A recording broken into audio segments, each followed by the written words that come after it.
नमस्ते बच्चों। आज हम लोग मेधा का जो 12वां पाठ है पहलवान की ढोलक, जिसे फणीश्वर नाथ रेणु ने लिखा है, इसका हम लोग पठन करेंगे। तो सबसे पहले हम फणीश्वर नाथ रेणु के विषय में जानने की कोशिश करते हैं। तो फणीश्वर नाथ रेणु जो है वो बहुत ही गांव से जुड़े हुए, मिट्टी से जुड़े हुए, लोक कला से जुड़े हुए व्यक्ति थे। उन्होंने जितनी भी रचनाएं की हैं वो हमारे भारतीय ग्राम प्रदेश से बहुत ज़्यादा जुड़ी हुई रचनाएं हैं। हालांकि उन्होंने बहुत सारी रचनाएं की हैं, लेकिन ज़्यादातर उनकी रचनाएं जो हैं इस तरह की ही हैं। तो फणीश्वर नाथ रेणु के विषय में हम पढ़ते हैं। फणीश्वर नाथ रेणु जी का जन्म 4 मार्च सन 1921 को औराही हिंगाना जिला बिहार में हुआ था।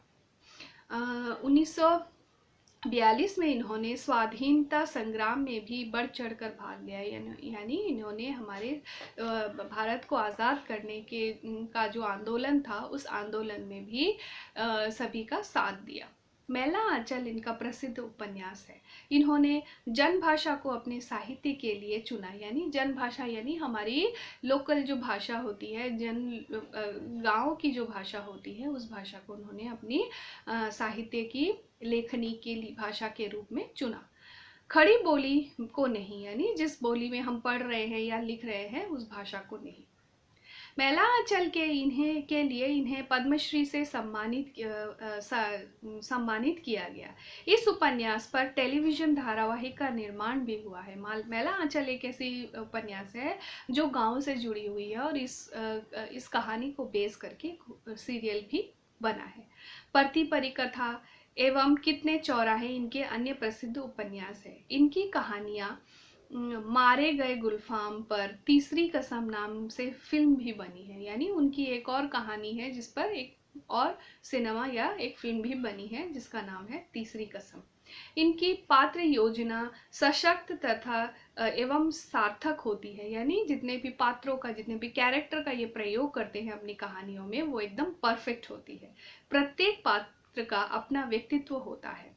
आंचलिक कहानीकार के रूप में रेणु हिंदी में सर्वश्रेष्ठ माने जाते हैं, यानी आंचलिक कहानियों या लोकल कहानीकार के रूप में रेणु जी को सर्वश्रेष्ठ माना जाता है। 11 अप्रैल 1977 को इनका देहांत हो गया। तो ये थी फणीश्वर नाथ रेणु जी का लेखक परिचय। अब हम लोग ये जो कहानी है पहलवान की ढोलक, इसका हम पठन करेंगे। तो शुरू में ही एक पाठ बोध दिया गया है, उसे हम पढ़ते हैं। दुख सबको तोड़ता है, यानी जब हम दुखी होते हैं तो हम कितने भी दृढ़ रहें, कितने भी सख्त रहें, हमारे मन का विश्वास थोड़ा सा टाल मटोल या थोड़ा सा टूट तो जाता ही है। लेकिन कुछ सृजनात्मक और भीतर से बेहद मजबूत व्यक्ति होते हैं जो दुख की घड़ी में दुख को अपनी तरह से सहते और जीते हैं, यानी लेकिन फिर भी कुछ लोग ऐसे होते हैं दुख में भी अपने आप को बहुत दृढ़ रखते हैं। ऐसा ही प्रेरक प्रसंग है पहलवान की ढोलक, जिसकी थाप दूर तक और देर तक सुनाई पड़ती है। यानी ऐसे ही एक व्यक्ति है पहलवान, जिसकी ढोलक की आवाज कितनी भी बुरी परिस्थिति में दूर तक सुनाई देती थी। यही इस कहानी का मूल है। तो कहानी हम शुरू करते हैं। सर्दियों में अमावस्या की रात ठंडी और काली होती है। मलेरिया और हैजा से पीड़ित गांव भयग्रस्त शिशु की तरह थर-थर कांप रहा था। तो ये कहानी है, फ्लैशबैक में भी चल रही है और प्रेजेंट में भी चल रही है। तो यहाँ पर ये प्रेजेंट मतलब वर्तमान स्थिति में है कि सर्दियां हैं, अमावस्या की रात है, क्योंकि पूर्णिमा और अमावस्या में बहुत ज़्यादा ठंड होती है। ऐसे भी सर्दियों की रात है और चारों तरफ मलेरिया और हैजा फैला हुआ है।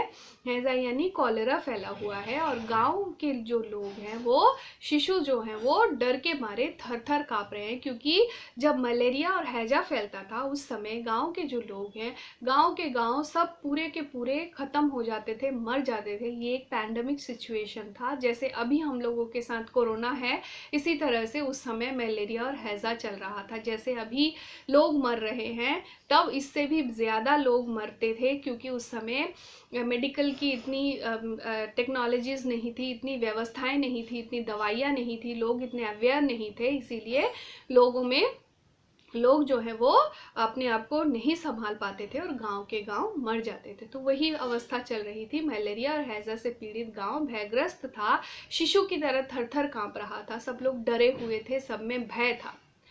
गांव की झोपड़ी से कुराहने और कै करने की आवाजें हो रही थी। कै यानी उल्टियां, हैजा जब होता है, कॉलेरा जब होता है, तो लोग उल्टियां कर करके डिहाइड्रेशन से मर जाते हैं। तो गांव की झोपड़ियों में लोग कराह रहे थे, बीमारी से, दर्द से कराह रहे थे, और केवल एक ही आवाज आ रही थी, और वो थी उल्टी की आवाज और लोगों के कराहने की, लोगों के रोने की आवाज आ रही थी। हरे राम हरे भगवान की टेर अवश्य सुनाई पड़ती थी, और बीच बीच में हरे राम हरे भगवान, हे भगवान ये कहा जाता था, क्योंकि कोई ना कोई मर रहा था और उसके अर्थी को ले जाया जा रहा था। तो यही सारी आवाजें सुनाई दे रही थी और कुछ आवाज नहीं थी। कुत्तों में परिस्थितियों को ताड़ने की एक विशेष बुद्धि होती है। तो कुत्ते जो हैं वो परिस्थितियों को बहुत अच्छी तरह से समझ जाते हैं कि क्या होने वाला है या क्या हो रहा है। उनकी एक और इंद्री होती है, उस समय बहुत सजग हो जाती है, वही इंद्री यहाँ पर भी हो रही थी। वे दिन भर राख के घूरे पर गठरी की तरह सिकुड़कर मन मारकर पड़े रहते थे। तो कुत्ते जो थे वो भी इधर उधर, जहाँ पर राख पड़ी है, गर्म राख में जाकर, सर्दियों के दिन थे, गुठरी मारकर पड़े रहते थे। संध्या या रात्रि को सब मिलकर रोते थे, क्योंकि कुत्ते जो हैं उनको पहले से कहा जाता है कि कुत्ते जो है वो, उनको पता चल जाता है कि मृत्यु बहुत समीप है, और मरने से वो रोने लगते, मनुष्यों के मरने से वो रोने लगते हैं। तो दिन भर वो इधर उधर भटकते रहते थे, कहीं जाकर बैठ जाते थे कुंडली बनाकर, लेकिन रात के समय सब मिलकर एक साथ रोते थे। और जो वो आवाज़ जो है वो बहुत ही भयावनी और लोगों को डराने वाली आवाज़ थी। तो वही होता था। रात्रि अपनी भीषणता के साथ चलती रही, और उसकी सारी भीषणता को ताल ठोक कर ललकारती रही सिर्फ पहलवान की ढोलक। यानी रात्रि जो है वो बीत रही थी, आगे चल रही थी, और कुत्ते रो रहे थे, किसी की उल्टी की आवाज़ आ रही थी, किसी के कराहने की आवाज़ आ रही थी, कोई राम नाम सत्य के बारे में कह रहे थे, यानी लोग अर्थी उठाकर लेके जा रहे थे। तो इन सब के बीच में केवल एक ही आवाज़ जो है वो लोगों को, मन को बहुत शक्ति देने वाली थी, वो थी पहलवान की ढोलक। संध्या से लेकर प्रातः तक एक गति से बजती रहती। चटाधा गिड़धा चटधा चटाक चटधा, यानी उठकर पटक दे, उठाकर पटक दे, यही आवाज़ संजीवनी शक्ति भरती रहती थी। यानी ये जो आवाज़ थी, ये ढोल जब बजाया जाता है, ढोलक जब बजाया जाता है, उसके ऊपर जो थाप पड़ती है, उसका ये ताल है कि चटधा गिड़धा चटधा चटाक चटधा। यानी ये जो आवाज़ है, ये क्या थी, ये संजीवनी बूटी जो है वो, जब लक्ष्मण जो है घायल हो गए थे, तो हनुमान संजीवनी लेकर आए थे ताकि उनको जीवित किया जा सके। तो वही संजीवनी बूटी, यानी वो जो दवाई है, वो जो मन को देने वाली जो स्ट्रेंथ है, वो यही ढोलक की आवाज़ थी, जो लोगों के मन को बहुत शक्ति देती थी। तो यही पर कहा जा रहा है कि यही संजीवनी शक्ति लोगों को शक्ति देती थी। यही बात, यही जो ढोलक की थाप थी, वो लोगों को स्ट्रेंथ देती थी, ताकि तुम लोग उनको ये बता सके कि हम लोग बीमार नहीं हैं, हम ठीक हो जाएंगे, हम रिकवर हो जाएंगे, हम बच जाएंगे। यूँ तो वह कहा करता था, लुट्टन सिंह पहलवान को होल इंडिया भारत के लोग जानते हैं, किंतु इसमें होल इंडिया की सीमा शायद एक जिले की सीमा के बराबर ही थी। यानी अब जो है कहानी फ्लैशबैक में है, ठीक है। ये इतने तक जो है वो प्रेजेंट में चल रहा था। इसके बाद है फ्लैशबैक में कि ऐसे तो लुट्टन जो कि ढोलक बजाता है, पहलवान जो है वो, उसका नाम है लुट्टन पहलवान, वो कहता था कि मुझे होल इंडिया जानती है। होल इंडिया उसके लिए उसका जिला ही था जहाँ पर वो रहता था। उसको लगता था कि उसके जिले के लोग, उसके डिस्ट्रिक्ट के लोग उसे जानते हैं, यानी पूरा इंडिया उनको जानता है।